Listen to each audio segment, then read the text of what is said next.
नमस्कार दोस्तों, विज्ञान वीडियो लेक्चर में आपका स्वागत है। आज हम छठी कक्षा का अध्याय विद्युत तथा परिपथ के प्रश्न अभ्यास को करेंगे।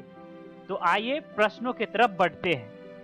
पहला प्रश्न है, विद्युत स्विच को उपयोग करने का क्या प्रयोजन है? कुछ विद्युत साधित्रों के नाम बताइए जिसमें स्विच उसके अंदर ही निर्मित होते हैं। उत्तर, विद्युत स्विच विद्युत परिपथ को जोड़ और तोड़ सकती है, इसलिए इसका उपयोग बल्ब को दीप्तिमान करने तथा अन्य बिजली की उपकरणों को अपनी सुविधानुसार चलाने और बंद करने के लिए करते हैं। इससे बिजली की बचत भी होती है। Television, table fan, washing machine, juicer आदि कुछ विद्युत साधित्रे हैं जिसमें स्विच उसके अंदर ही निर्मित होते हैं। अगला प्रश्न, किसी वस्तु के साथ चालक परिक्षेत्र का उपयोग करके यह देखा गया कि बल्ब दीप्तिमान होता है। क्या इस वस्तु का पदार्थ विद्युत चालक है या विद्युत रोधक है? व्याख्या कीजिए।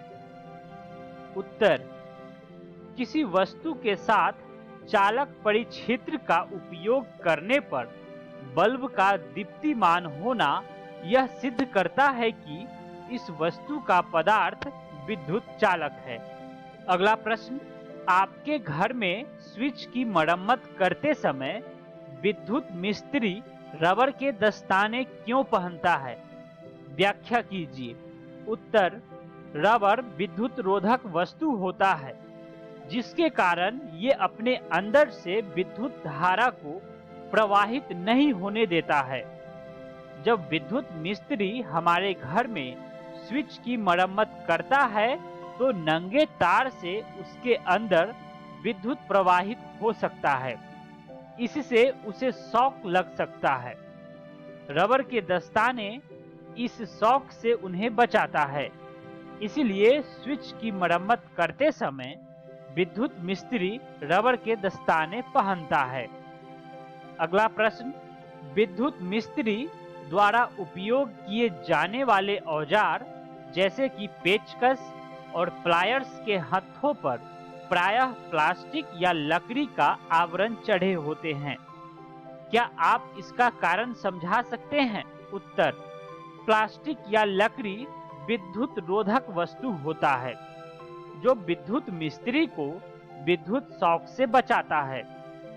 इसलिए विद्युत मिस्त्री द्वारा उपयोग किए जाने वाले औजार जैसे कि पेचकस और प्लायर्स के हथों पर प्रायः प्लास्टिक या लकड़ी का आवरण चढ़े होते हैं। अगला प्रश्न, विद्युत सेल में कितने सिरे होते हैं? उत्तर, विद्युत सेल में 2 सिरे होते हैं। एक धनात्मक सिरा होता है और दूसरा ऋणात्मक सिरा होता है। अगला प्रश्न, धनात्मक सिरा और ऋणात्मक सिरा को किस चिन्ह से दर्शाते हैं? उत्तर, धनात्मक सिरा को प्लस और ऋणात्मक सिरा को माइनस के चिन्ह से दर्शाते हैं।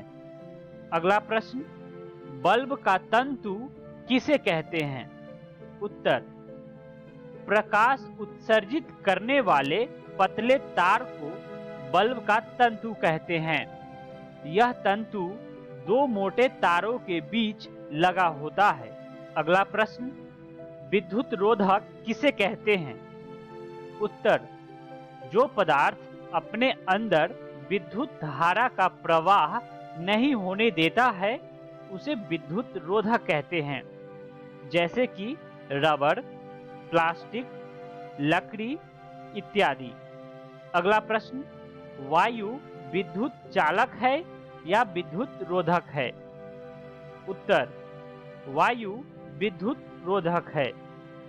अगला प्रश्न, यदि आप विद्युत सेल के 2 टर्मिनलों से जुड़े तारों को स्विच तथा बल्ब जैसी युक्ति के बीच में मिला दे तो क्या होगा?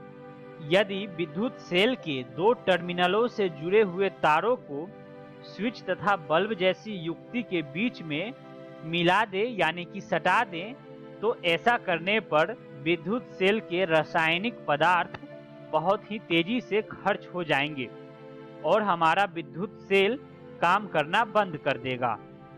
अगला प्रश्न, 5 विद्युत चालक पदार्थों के नाम लिखिए। उत्तर, सिक्का, चाबियां, पिन, सिलाई की सुई और एल्यूमीनियम की पत्ती। अगला प्रश्न, 5 विद्युत रोधी पदार्थों के नाम लिखिए। उत्तर, कॉर्क, रबर, कांच, लकड़ी का गुटका, प्लास्टिक की स्केल। अगला प्रश्न, तारों को बनाने के लिए किन धातुओं का प्रयोग किया जाता है? उत्तर, तारों को बनाने के लिए तांबा, एल्यूमीनियम तथा अन्य धातुओं का प्रयोग किया जाता है। अगला प्रश्न, हमारा शरीर विद्युत चालक है अथवा विद्युत रोधी है? उत्तर, हमारा शरीर विद्युत चालक है, इसलिए विद्युत उपकरणों का उपयोग करते समय सावधानी बरतनी चाहिए। अगला प्रश्न, बल्ब कब फ्यूज होता है? उत्तर, जब बल्ब का फिलामेंट खंडित हो जाता है तब बल्ब दीप्त नहीं हो सकता, इसे फ्यूज बल्ब कहते हैं। अगला प्रश्न, प्रायः विद्युत खंभों, विद्युत उपकेंद्रों पर खतरे का चिन्ह क्यों लगाया जाता है? उत्तर, खतरे का चिन्ह यह दर्शाता है कि यदि विद्युत का उपयोग उचित रूप से न किया गया हो तो यह अत्यंत ही खतरनाक हो सकता है। अगला प्रश्न, खुला परिपथ किसे कहते हैं? इसे चित्र द्वारा समझाएं। उत्तर, जब परिपथ में लगा हुआ स्विच ऑफ की अवस्था में होता है तो परिपथ पूर्ण नहीं होता है और परिपथ में धारा प्रवाहित नहीं होती है, इसे ही खुला परिपथ कहते हैं, जैसा कि आप चित्र में देख रहे हैं। अगला प्रश्न, घर पर अनावश्यक पड़े सेल यानी कि बैटरी को खोलकर परीक्षण करें तथा बताइए कि उसमें क्या क्या सामग्री है। उत्तर, घर में प्रयुक्त होने वाले सेल शुष्क सेल होते हैं। इसमें जस्ते का एक बर्तन होता है जिसके ऊपर कागज एवं प्लास्टिक की अवरोधी परत चढ़ी होती है। इस बर्तन में कार्बन एवं मैग्नीज डाइऑक्साइड का काले रंग का मिश्रण भरा होता है। बर्तन के बीचों बीच ग्रेफाइट की एक छड़ लगी होती है जिसके ऊपर पीतल की टोपी लगी होती है। जस्ते के बर्तन का निचला खुला भाग ऋण टर्मिनल तथा पीतल की टोपी धन टर्मिनल का कार्य करती है। इस तरह से दोस्तों हम अध्याय विद्युत तथा परिपथ के महत्वपूर्ण प्रश्न उत्तर का अभ्यास कर चुके हैं। आशा करता हूं कि आप सभी को प्रश्न उत्तर अच्छे से समझ में आए होंगे।